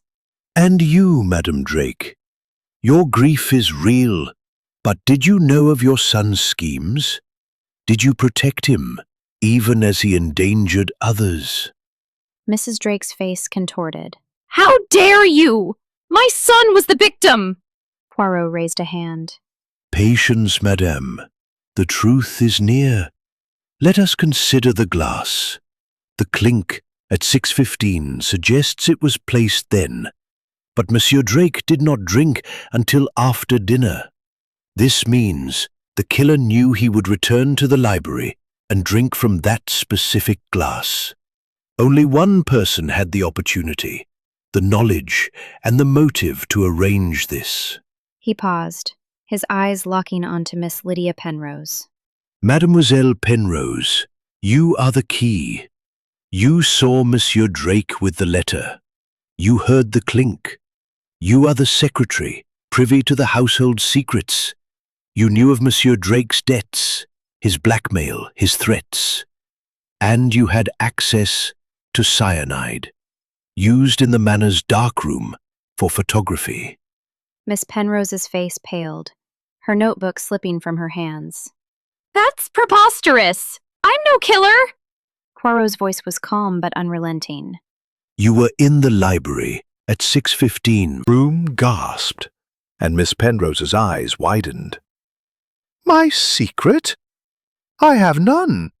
Poirot's smile was cold. Oh, but you do. You are in love with Monsieur Langley, are you not? You saw Monsieur Drake's blackmail of Mademoiselle Wentworth as a threat to his engagement, to your hopes. You acted to protect him, to eliminate the man who could ruin everything. Miss Penrose staggered, her voice a whisper. No, I didn't. Poirot pressed on. You slipped into the library, poisoned the glass, and waited. When the scream was heard, you joined the others. Your notebook a shield for your guilt. The letter, you took it to ensure no one would connect it to you. Miss Penrose collapsed into a chair, sobbing. I couldn't let him destroy Edward. He was going to ruin everything. Inspector Grayson stepped forward, his face grim. Miss Penrose, you're under arrest. As the police led her away, the room fell silent, the weight of the truth settling over Blackthorn Manor. Hastings, stunned, turned to Poirot. How did you know, Poirot? The letter, the cyanide, it was all so subtle. Poirot's eyes twinkled. The little grey cells, mon ami. They see what others miss, the clink, the glass, the heart that betrays itself. The manor seemed to exhale, its secrets finally laid bare. The reflection. The revelation of Miss Lydia Penrose's guilt hung over Blackthorn Manor like the last echoes of a storm, leaving the household in a state of stunned silence. The drawing-room, where Hercule Poirot had delivered his devastating denouement, seemed drained of its former elegance, the fire's warmth unable to dispel the chill of betrayal. The guests, still reeling from the unmasking of the quiet secretary as a murderer, had dispersed to their rooms under the watchful eyes of Inspector Grayson's constables. Only Captain Hastings remained with Poirot, seated in the now empty drawing-room, his notebook open but his pen still, his mind grappling with the intricate web his friend had unraveled. Outside, the late morning sun had given way to a fresh wave of clouds, casting the Sussex hills in a sombre light. Poirot stood by the window, his small frame silhouetted against the grey, his hands clasped behind his back. His moustache, as ever, was immaculate, but his eyes held a pensive glint, a sign that his work was not yet complete. To Hastings, who had witnessed many of Poirot's triumphs, this moment was different, not a celebration of victory, but a quiet reckoning with the human frailties that had led to such a tragedy. Poirot, Hastings ventured, breaking the silence. You were extraordinary, as always. But how did you see through it all? Miss Penrose, she seemed so unremarkable. Poirot turned. Contradictions. The silences, the glances that betray the heart. Mademoiselle Penrose was a woman of order, yet her love for Monsieur Langley disordered her soul. It drove her to an act most desperate. Hastings leaned forward, his brow furrowed. But the letter, Poirot, you said it was from the creditor, threatening to expose her secret. How did you know she was in love with Edward? Poirot paced slowly, his hand still clasped. It was a matter of observation, Hastings. Mademoiselle Penrose was always watching Monsieur Langley, her eyes lingering when she thought no one noticed. A notebook, It was not merely for correspondence. It was a record of her hopes, her fears. When she spoke of Monsieur Drake's agitation in the library, her voice held a tremor, not of fear for herself, but for another. The letter, I deduced, was not burned, as Madame Drake claimed, but taken by Mademoiselle Penrose to protect her secret. Its absence was her first mistake. Hastings shook his head, marveling. And the clink she heard at 6:15? That was the poisoned glass, wasn't it? Précisément, Poirot said, his eyes gleaming. The clink was the sound of her placing the glass on the library table, already laced with cyanide. She knew Monsieur Drake's habit of retreating to the library for a brandy after dinner. She chose her moment with care, ensuring he would drink from the poisoned glass. The upright position of the glass, with its minimal spill, was a second mistake. It suggested a deliberate arrangement, not the chaos of a man in convulsions. Hastings scribbled a note, his mind racing to keep up. But the cyanide, how did she get it? She's a secretary, not a chemist. Poirot's smile was wry. The manor, mon ami, has a darkroom for photography, a relic of Lady Langley's late husband's hobby. Cyanide is used in developing processes, and Mademoiselle Penrose, as secretary, had access to the estate's supplies. She was meticulous, but not invisible. The servants confirmed that she visited the darkroom the day before the murder, claiming to organize old equipment. Hastings leaned back, exhaling. It's incredible, Poirot. You saw what no one else did. But why did she confess? She could have denied it. Poirot's expression softened, a rare glimpse of compassion crossing his features. The heart, Hastings, is a fragile thing. Mademoiselle Penrose acted out of love, misguided though it was. When I laid the trap, accusing her directly, her guilt overwhelmed her. She could not bear the weight of her secret any longer. It is often so. The guilty crave confession, even as they fear it. The door creaked open, and Inspector Grayson entered, his face grim but respectful. Monsieur Poirot, Miss Penrose has been taken to the station. She's admitted to everything, stealing the letter, poisoning the glass, even her feelings for Edward It's a tidy case, thanks to you. Poirot inclined his head. Merci, Inspector. But tidiness is not truth. The case is closed, yes, but the cost is great. A life taken, a heart broken, a family divided. Grayson nodded, then hesitated. One thing, Poirot, the letter. We found fragments in her room, hidden in a book. It was from a London bookmaker demanding payment from Roger and mentioning a third party who'd suffer if he didn't pay. Looks like Miss Penrose was that third party. Poirot's eyes flickered with satisfaction. As I suspected, the letter was her motive, her fear. She believed exposure would ruin her chances with Monsieur Langley, a tragedy of the heart. As Grayson left to finalize his report, Hastings closed his notebook, his voice soft. It's a sad business, Poirot. Miss Penrose seemed so harmless. And Edward, he didn't even know she loved him. Poirot returned to the window, his gaze distant. Such is the nature of crime, mon ami. It is not always the villain who wields the knife, but the wounded who strike in desperation. Mademoiselle Penrose sought to protect a dream, but dreams built on lies crumble. We, who seek justice, must remember this. To understand the crime, we must understand the soul. Hastings nodded, struck by the weight of Poirot's words. What now, Poirot? Back to London? Poirot's lips curved into a faint smile. Oui, Hastings. The manor has no more secrets to yield. But first, I require a cup of tisane, properly prepared, mind you. The little grey cells, they deserve a reward. As they prepared to depart, the manor seemed to settle into a mournful quiet, its grandeur restored but its heart scarred. Poirot, with his meticulous mind and unyielding pursuit of truth, had brought light to the darkness, but not without cost. Hastings followed his friend out into the crisp autumn air, knowing that Blackthorn Manor would never forget the Belgian detective who had unravelled its deepest secrets. Chapter 12. The Aftermath. The departure from Blackthorn Manor was marked by a sombre quiet, as though the estate itself mourned the unravelling of its secrets.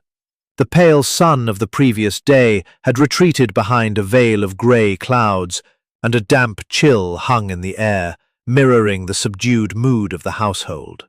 Hercule Poirot, his valise packed with his usual meticulous care, stood in the grand foyer, adjusting his hat with a precision that belied the weight of the case he had just resolved.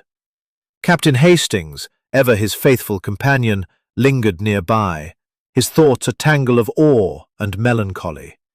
The revelation of Miss Lydia Penrose's guilt had closed the chapter on Roger Drake's murder, but it had left ripples that would disturb the Exhaustion and varying degrees of relief or resentment told a story of fractured bonds and lingering pain. The police, under Inspector Grayson's direction, had completed their work, and Miss Penrose was now in custody. Her confession a stark reminder of how love, twisted by desperation, could lead to ruin. Lady Beatrice, her composure restored but her eyes shadowed, approached Poirot first. "Monsieur Poirot," she said, her voice steady but tinged with regret. "Your presence here has been both a blessing and a burden. You have brought truth to light, but at such a cost. I failed to see the turmoil within my own household." Poirot inclined his head, his expression grave.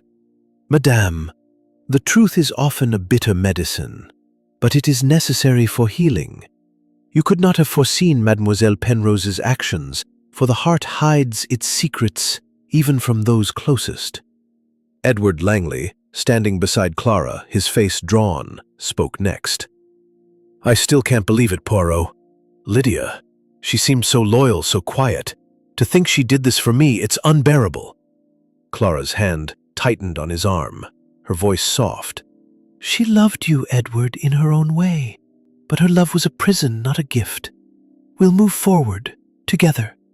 Poirot's eyes softened, though his tone remained firm. "Monsieur Langley, Mademoiselle Wentworth, you have faced a trial most severe. But love, true love, is built on trust, not secrets. You must rebuild that trust now." Mrs. Drake, her mourning dress stark against the foyer's marble, stood apart, her eyes red but dry. "Monsieur Poirot," she said, her voice low and bitter, "you've given me justice but not peace. My son is gone and nothing will bring him back. I only wish I'd seen his troubles sooner." Poirot's gaze was compassionate. "Madame, a mother's love is boundless, but it cannot always shield a child from their own follies. Monsieur Drake's choices led him into danger, but his death was not your fault. You must find solace in the truth." Dr. Hargrove, his white hair disheveled, offered a curt nod. "You've got a sharp mind, Poirot, I'll give you that. But this whole affair, it's left a bad taste. I'm ready to leave this place." Poirot's lips curved faintly. "Doctor, the taste of truth is often bitter, but it cleanses. You, who know the ways of science, understand that clarity comes only through examination." As the farewells concluded, Grayson, the butler, appeared with Poirot's coat and hat, his face as impassive as ever. "Your car is ready, sir," he said. "It has been an honor, though a sorrowful one." Poirot nodded. "Merci, Grayson. You have served this house with dignity, even in its darkest hour." Outside, the chauffeured car waited, its engine a low hum. Poirot, do you think Miss Penrose will ever find peace? Her confession, it was so raw, so full of pain. Poirot gazed out at the window, his expression pensive. "Mon ami, peace is a journey, not a destination. Mademoiselle Penrose acted out of a love she could not express, a love that consumed her. Her confession was her first step toward redemption. But the path will be long. We who seek justice can only hope she finds it."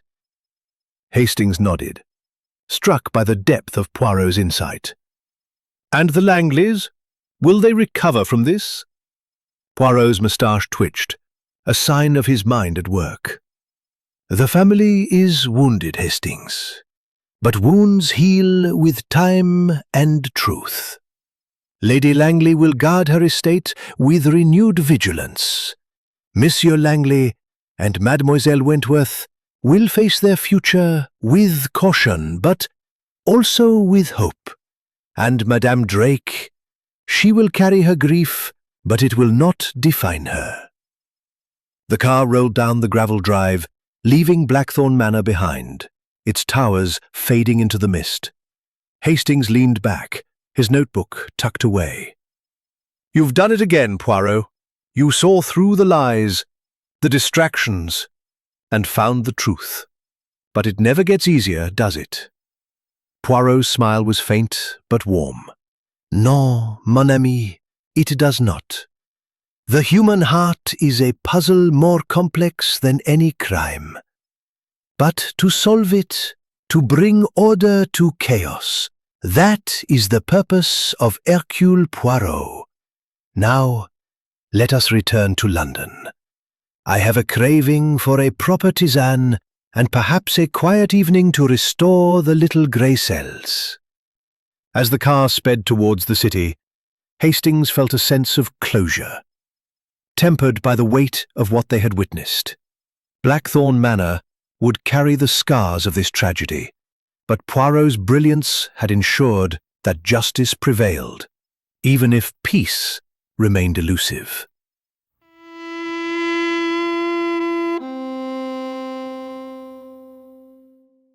The road ahead stretched into the distance, and with Poirot at his side, Hastings knew there would always be another mystery waiting. Shadows of motive. The journey back to London was underway, the car's steady hum a counterpoint to the lingering echoes of Blackthorn Manor's tragedy. Hercule Poirot sat upright, his gloved hands folded neatly in his lap, his eyes fixed on the passing countryside with a contemplative air. Captain Hastings, seated beside him, felt the weight of the case settle into his bones, a mix of satisfaction at its resolution and unease at the complexities it had revealed. Miss Lydia Penrose's confession had closed the investigation, but Hastings sensed that Poirot's mind was still at work, sifting through the nuances of motive and opportunity. Have proven it. Poirot's moustache twitched, a sign of amusement tempered by gravity. Mon ami, the confession was not the proof. It was the result of the proof. The little grey cells, they had already constructed the truth from the fragments. The clink of the glass, the missing letter, the cyanide from the dark room. Mademoiselle Penrose's guilt was written in her actions, her glances, her silence. Had she not confessed, the evidence would have spoken for her. Hastings frowned, flipping open his notebook to review his scribbled notes. But the letter, those fragments the police found in her room, how did you know they were there? Poirot's eyes gleamed. A deduction, Hastings. Mademoiselle Penrose was too meticulous to destroy the letter entirely. It was her link to Monsieur Drake's threats, her justification for her act. She hid it, believing it safe, but the guilty are rarely as clever as they think. The book in her room, a volume of poetry she often read, was the logical place. The police, guided by my suggestion, found the fragments and they confirmed the letter's contents. A demand from the bookmaker, implicating a third party, herself. Hastings shook his head, marveling. It's extraordinary, Poirot. You saw her love for Edward, her fear of exposure, and pieced it together. But what about the others? Could anyone else have had a hand in it? Poirot's expression grew pensive. A question most astute, mon ami. Let us reflect. Each person in that house had a motive, however small. Madame Drake, consumed by grief, might have acted to protect her son's legacy, but her love was too fierce, too open, to conceal such a crime. Monsieur Langley, burdened by his cousin's recklessness, had reason to resent him, but his anger was that of frustration, not murder. Mademoiselle Wentworth, blackmailed by Monsieur Drake, was a victim, not a perpetrator. Her tears were genuine, her fear too raw. Dr. Hargrove, with his knowledge of poisons, was a possibility, but his detachment spoke of indifference, not intent. And Lady Langley, she guarded the estate, but her refusal to fund Monsieur Drake's debts was a matter of principle, not malice. Hastings nodded, his pen pausing. So it could only have been Miss Penrose. Her love for Edward drove her to it. Oui, Poirot said softly. Love, when twisted by fear, becomes a force most dangerous. Mademoiselle Penrose saw Monsieur Drake as a threat to her dream, a dream of a life with Monsieur Langley, however unattainable. The letter, threatening to expose her own entanglement with the bookmaker, was the final straw. She acted with precision, but her heart betrayed her. Hastings leaned back, the car's motion lulling his thoughts. It's a tragic thing, Poirot. She was so quiet, so unassuming. To think she carried such a burden.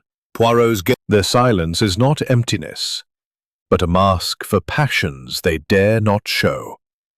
Mademoiselle Penrose hid her love, her fear, her guilt. But the little grey cells, they see through such masks. The car slowed as it approached a small village, its stone cottages huddled against the autumn chill. Poirot's attention shifted briefly, noting the orderly charm of the scene. Order, Hastings, he mused, is the foundation of truth. The manor was a place of disorder, secrets, lies, hidden desires. By restoring order, we found the truth. Hastings smiled faintly. You make it sound so simple, Poirot. But it's never simple, is it? The motives, the emotions, they're a tangle. Précisément, Poirot replied, his eyes twinkling. The human heart is a labyrinth, mon ami. But it is a labyrinth with a solution. The clues, the clink, the glass, the letter, were the threads that led us through. And now we leave Blackthorn Manor to heal its wounds, while we return to the order of London. Hastings closed his notebook, a sense of closure settling over him. What about Edward and Clara? Do you think they will make it after all this? Poirot's smile was wistful. They are young, Hastings, and love, when true, is resilient. They will face their trials, doubt, guilt, the shadow of this tragedy. But they have each other. That is a strength Mademoiselle Penrose never knew. As the car rolled on, the countryside giving way to the outskirts of London, Hastings felt the weight of the case lift, replaced by a quiet admiration for his friend's genius. Blackthorn Manor's secrets had been laid bare, its tragedy resolved. But the echoes of its pain would linger. Poirot, with his unyielding pursuit of truth, had brought light to the darkness, and Hastings knew that, wherever the next mystery lay, his friend's little grey cells would be ready. Chapter 14. The Ties That Bind. The London skyline loomed on the horizon, as the car carrying Hercule Poirot and Captain Hastings wound its way through the final stretches of the countryside, the rolling hills of Sussex now a memory, overshadowed by the grim events at Blackthorn Manor. The air inside the car was warm, a contrast to the damp chill outside, but a quiet tension lingered between the two men. Hastings, his notebook tucked away, stared out the window, his thoughts still entangled in the web of motives and betrayals that Poirot had so deftly unraveled. Poirot, seated with his usual impeccable posture, seemed lost in contemplation, his sharp green eyes fixed on some unseen point, his moustache as precise as ever. The resolution of Roger Drake of their investigations felt a pang of unease. "Poirot," he said, breaking the silence, "do you ever wonder about the people we leave behind? The Langleys, Clara, Mrs. Drake, they are all changed by this. Will they ever find their way back to normal?" Poirot's gaze shifted to his friend, a faint smile softening his features. "Mon ami, normal is a fiction, a comforting lie we tell ourselves. The events at Blackthorn have altered them, but life is a series of alterations. They will adapt, as all must, to the truths we have uncovered. The little grey cells, they seek justice, not comfort. But in justice there is a path to healing." Hastings nodded, though his brow remained furrowed. "I suppose you're right, but it's hard to imagine them moving on. Edward and Clara, especially after what Lydia did, and Roger's blackmail. It's a lot to carry." Poirot's mustache twitched, a sign of his mind at work. "The heart, Hastings, is both fragile and resilient. Monsieur Langley and Mademoiselle Wentworth have faced a trial most severe, but their love is a bond that may yet endure. They must confront their doubts, Mademoiselle Wentworth's secret, Monsieur Langley's ignorance of Mademoiselle Penrose's feelings, but love, when honest, can weather such storms." Hastings leaned back, his thoughts drifting to the final moments in the drawing room, where Poirot had laid bare Lydia's guilt. "That trap you set, Poirot, it was brilliant, but ruthless. You knew she'd break under the pressure. How do you decide when to push like that?" Poirot's expression grew pensive, his hands folding neatly in his lap. "It is a calculation, mon ami, but not a cruel one. The guilty, they carry their burden like a weight upon the soul. Mademoiselle Penrose's love for Monsieur Langley was her strength and her undoing. By confronting her with the truth, the clink of the glass, the missing letter, the cyanide from the darkroom, I gave her the chance to unburden herself. Confession, Hastings, is often a relief, even for the guilty." Hastings shook his head, marveling. "And the letter fragments, hidden in a book of poetry, that was a stroke of genius, Poirot. How did you know to look there?" Poirot's eyes twinkled. "A matter of psychology, mon ami. Mademoiselle Penrose was a woman of order, but also of sentiment. The poetry book, often in her hands, was a refuge for her heart. Where else would she hide something so precious, so dangerous? The fragments confirmed what I suspected. The letter from the bookmaker named her as the third party, entangled in Monsieur Drake's debts. She feared exposure, not just for herself, but for the loss of Monsieur Langley's regard."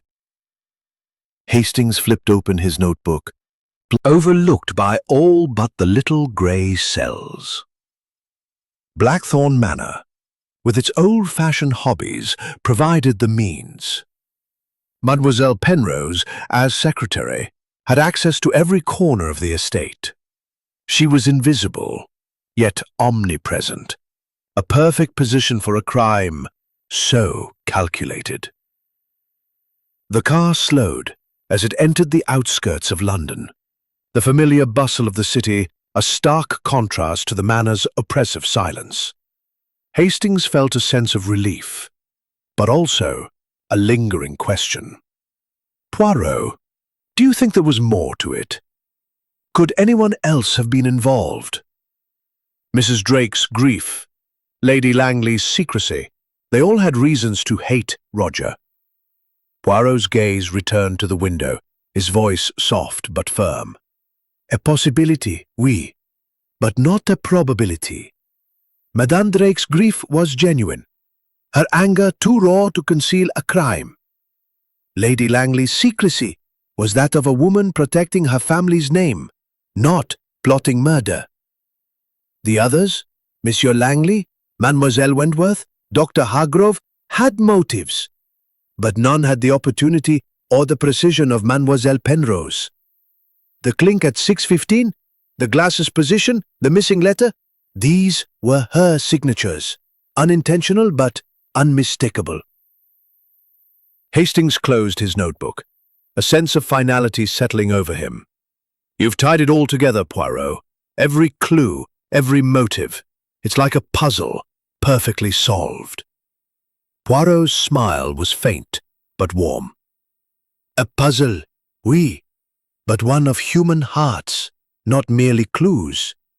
The ties that bind us, love, fear, loyalty, can also unravel us. Mademoiselle Penrose was bound by love, and it led her to ruin. We, who seek truth, must respect these ties, even as we cut through them.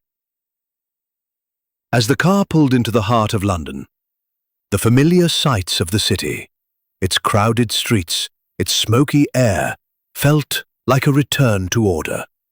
Poirot adjusted his gloves, his mind already shifting to the next challenge.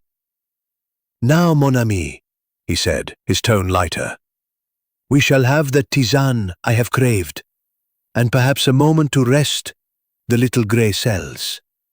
But not for long. London. She always has another mystery waiting. Hastings smiled, the weight of Blackthorn Manor lifting slightly. I'll drink to that, Poirot, but only if it's a proper English tea. Poirot's laugh was soft, but genuine, a rare sound that warmed the car's interior. The case was closed, the truth revealed. But the ties that bound the players in this tragedy, love, loss, and betrayal, would linger. A reminder of the delicate balance Poirot navigated with every investigation. Chapter 15. Fully Dispel. Poirot, seated beside him, was a study in calm, his gloved hands folded neatly, his eyes reflecting a quiet satisfaction, tempered by the melancholy that often followed his triumphs. The resolution of Roger Drake's murder had been a testament to his genius, but it had left behind a fractured family and a lesson in the fragility of human bonds. As the car stopped outside Poirot's impeccably kept flat in Whitehaven Mansions, Hastings felt a sense of finality settle over him. The case was closed. Miss Lydia Penrose's guilt laid bare. Yet the echoes of her desperate act, of love twisted into murder, resonated still. He glanced at Poirot, who was adjusting his hat with meticulous care, and ventured a final question. Poirot, do you ever feel it's all too much? The lies, the betrayals, the pain we uncover? This case, it's left me wondering if justice is worth the cost. Poirot paused, his hand on the car door, his green eyes meeting Hastings with a rare depth of understanding. Mon ami, he said softly, justice is a heavy burden, but it is one we must bear. The truth, it is like a mirror. It shows us what is, not what we wish to see. Mademoiselle Penrose's crime was born of love, but it was a love corrupted by fear. By revealing her guilt, we have given the Langleys, Mademoiselle Wentworth, even Madame Drake, a chance to face their truths and rebuild. That is the purpose of Hercule Poirot. Hastings nodded, struck by the quiet conviction in his friend's voice. You're right, of course, but it's hard to see them all so broken, Edward and Clara, Mrs. Drake, even Lady Langley. Will they ever be whole again? Poirot's moustache twitched, a faint smile softening his features. Whole, Hastings? Perhaps not as they were, but the human spirit, it is resilient. Monsieur Langley and Mademoiselle Wentworth will find their way, strengthened by their shared ordeal. Madame Drake will carry her grief, but she has her memories of her son to sustain her. And Lady Langley, She will guard her estate with a wisdom born of this tragedy. They are wounded, oui, but wounds heal given time. The driver opened the car door and Poirot stepped out, his movements precise as ever. Hastings followed, the familiar sight of Whitehaven Mansions, a comforting return to order. As they ascended the steps to Poirot's flat, Hastings couldn't resist one last reflection. That letter, Poirot, the fragments in Lydia's poetry book. It was the key, wasn't it? Was her sanctuary, a place to hide her secret. But no secret escapes the little gray cells. Inside the flat, the air was warm and scented with a faint aroma of lavender, a stark contrast to the damp chill of Blackthorn Manor. Poirot's housekeeper, Miss Lemon, had left a tray of tea and tisane, the latter prepared to Poirot's exacting standards. As Poirot poured himself a cup, his movements deliberate, Hastings settled into an armchair, his thoughts still on the manor. "The cyanide, too," he said. "The dark room was such a clever touch. I'd never have thought a secretary would know how to use it." Poirot sipped his tisane, his expression one of quiet satisfaction. The dark room, Hastings, was a detail that spoke of opportunity. Blackthorn Manor, with its old-fashioned charms, provided the means. Mademoiselle Penrose, as secretary, had access to every corner of the estate, including the supplies for the late Lord Langley's photography. Cyanide, used in developing, was within her reach. She was invisible, yet omnipresent. A dangerous combination. Hastings shook his head, a wry smile forming.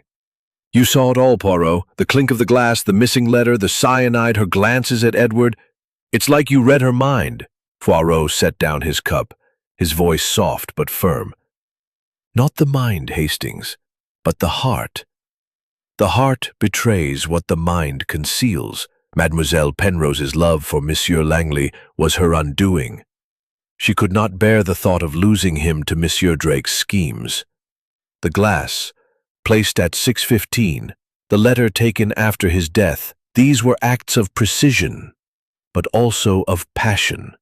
The little gray cells, they see both." As the afternoon light faded, casting long shadows across the room, Hastings felt a sense of closure.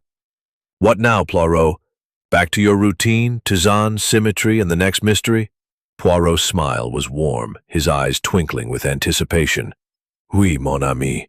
The routine, it restores order, but London, she is never quiet for long.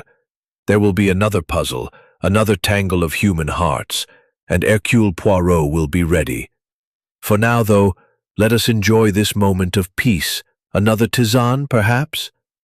Hastings laughed, the sound breaking the last of the case's tension. "Tea for me, Poirot. But I'll toast to your brilliance, to the little gray cells." Poirot raised his cup, a mock salute. "To the truth, Hastings, and to the ties that bind us, even through the darkest of mysteries." As the city hummed outside, the flat became a haven of order, a fitting end to the chaos of Blackthorn Manor. The case was closed, its secrets laid bare, and Poirot, with his unyielding pursuit of truth, had once again brought light to the shadows. Hastings settled back, content to savor the moment, knowing that with Poirot